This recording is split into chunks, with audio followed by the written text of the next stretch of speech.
Pozdrav drugari, dobrodošli na kanal Kuhaj i peci i u moju malu kuhinju. Kao što vidite, pred nama je dinja, pravimo jedan osvježavajući napitak.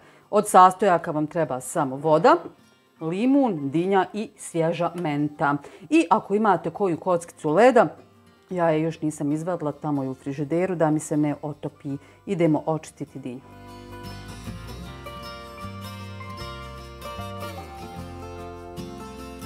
Izvadimo ovaj mekani dio sa košpama, odstranimo koru i kockice ćemo narezati direktno u blender.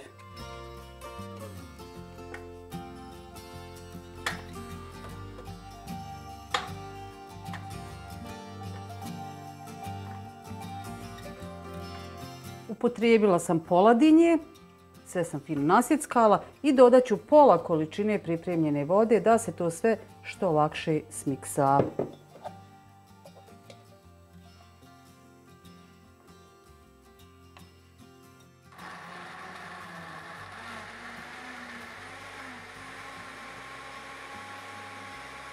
Dinju smo izmiksali, idemo dalje. Treba nam soka od limuna, ne treba nam puno, evo 1/3 ovako otprilike.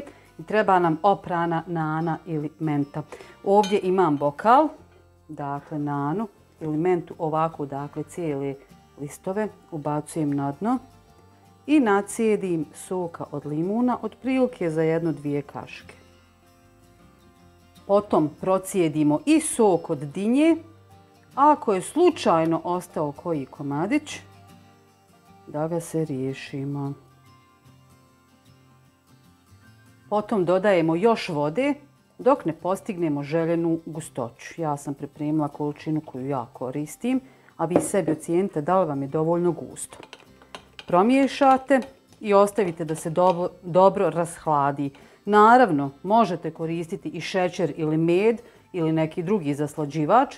Ja ću koristiti ovako jer je prije svega dinja jako slatka, zrela. I sam sok ovako pripremljen je jako ukusan, tako da mu ne treba nikakav šećer da ga pokvari. Ide na hlađenje, kasnije možemo dodati eventualno nadrobljene kockice leda.